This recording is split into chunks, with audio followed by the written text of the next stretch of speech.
यूं तो अमेरिका लगातार देखिए कह रहा है कि हॉर्मुज को ईरान के कब्जे से निकाल लेगा, लेकिन अब तक ऐसा कर नहीं पाया है। हाँ, जो हुआ है वो बहुत खतरनाक दिख रहा है। दुनिया के तमाम रक्षा विशेषज्ञों का मानना है कि अमेरिका का एक के बाद एक देश पर कोई दलील देकर हमला करना न्यूक्लियर वॉर के खतरे को 20 गुना बढ़ा रहा है। 20 गुना, जी हां, 20 गुना कहने की वजह वो 20 देश बताए जा रहे हैं जो मौजूदा युद्ध के हालात में खुद को सुरक्षित करने के लिए परमाणु बम बनाने की चर्चा और चिंता करने लगे। 31 दिन से चलते महायुद्ध में यह पहले दिन का वीडियो है। ईरान की तरफ से जारी वीडियो में दावा किया गया कि इसी तरह लामर्ट के रिहायशी इलाके और स्पोर्ट्स हॉल को अमेरिकी हमले में निशाना बनाया गया। लेकिन अब इस महायुद्ध से उठा सवाल चिंता में डालने लगा। क्या ईरान को परमाणु हथियार पर धमकी देने वाले ट्रंप दुनिया को 20 गुना ज्यादा परमाणु खतरे में ढकेल सकते हैं? They're going to give up nuclear weapons. They're going to give us the nuclear dust. They're going to do everything that we want to do. And you know what? They're going to go on and maybe have a great country again. But if they don't do that, they're not going to have a country. They're not even going to have a country. America और Israel के हमलों में Tehran में किस तरह बारूदी धमाके हो रहे हैं, इसके वीडियो सामने आते अब तक 5वां हफ्ता चलने लगा है। लेकिन अब दुनिया इस आशंका को लेकर ज्यादा चिंतित है कि ट्रंप के मिशन ईरान की वजह से दुनिया भर में एटमी खतरा बड़ा होता जा रहा है। It'll be soon. Won't be long. And we're going to have a much safer world when it's wrapped up. It'll be wrapped up soon. We're going to have a much safer world.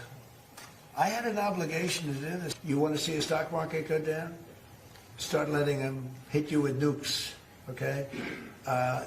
I think, I said it this morning, I think it's a very small price to pay. And frankly, I thought it was going to go down much more, if you want to know the truth. I assumed that it was going to go down much more, only because people don't understand to a large, it's a big chess game at a very high level. It's a very high level chess, the highest, and I'm dealing with very smart players.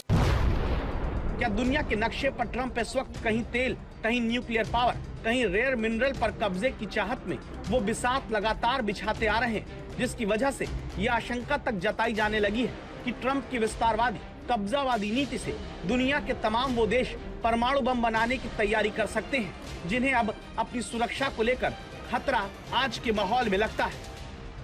परमाणु हथियार के नाम पर Iran में हमला करने की बात ट्रंप ने कही। ड्रग्स सिंडिकेट के नाम पर वेनेजुएला में हमला किया जा चुका है। अमेरिकी सुरक्षा के नाम पर ग्रीनलैंड पर कब्जे की मंशा पहले ट्रंप जताते आए हैं। ड्रग्स का नाम लेकर पनामा तक ट्रंप अपना विस्तार करने का प्लान दिखाने लगे हैं और अब फेल्ड नेशन का राग अलाप कर ट्रंप क्यूबा की अगली बारी तक कहने लगे।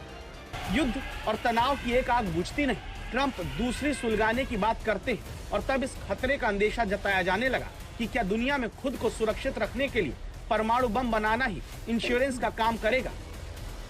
अंतर्राष्ट्रीय परमाणु ऊर्जा एजेंसी यानी आईएईए के प्रमुख राफेल ग्रोसी बार बार ये चेतावनी दे रहे हैं कि अगर और ज्यादा देशों के पास परमाणु हथियार आए तो ये दुनिया सुरक्षित नहीं रहेगी, बल्कि एक ऐसे खतरनाक बारूदी ढेर पर बैठ जाएगी जहां जरा सी चिंगारी सब कुछ खत्म कर देगी। ऐसे में सवाल ये खड़ा होता है कि क्या अमेरिका, जो अपने आप को नियम आधारित व्यवस्था का सबसे बड़ा झंडा बरदार कहता है, और उसके राष्ट्रपति ऐसे फैसले ले रहे हैं जो दुनिया में परमाणु हथियारों की होड़ कम करने की बजाय उन्हें और बढ़ा सकते हैं।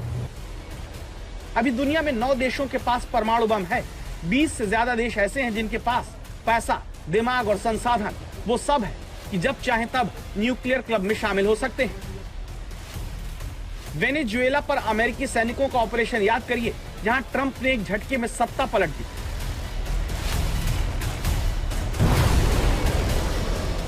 ईरान के साथ तो बातचीत करते करते ही हमला अमेरिका ने इजराइल के साथ मिलकर किया।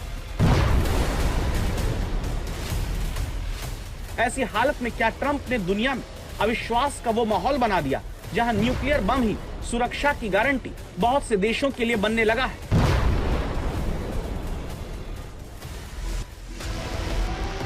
भरोसा ना हो तो अमेरिका के इस एयरक्राफ्ट कैरियर निमित्ज को देखिए। अमेरिका ने 2 एयरक्राफ्ट कैरियर पनामा के समंदर में तैनात कर दिए हैं। 50 साल के इतिहास में पहली बार अमेरिका का यह कैरियर पनामा के समंदर में तैनात किया गया, और वो भी ड्रग तस्करी से लड़ाई के नाम पर।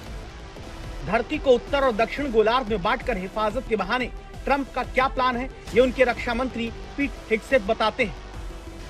अमेरिका की यही वो आक्रामक नीति है जिसके बाद कई देश दबी जुबान में नहीं बल्कि खुलकर ये सोचने लगे हैं कि क्या उन्हें भी परमाणु ताकत बन जाना चाहिए।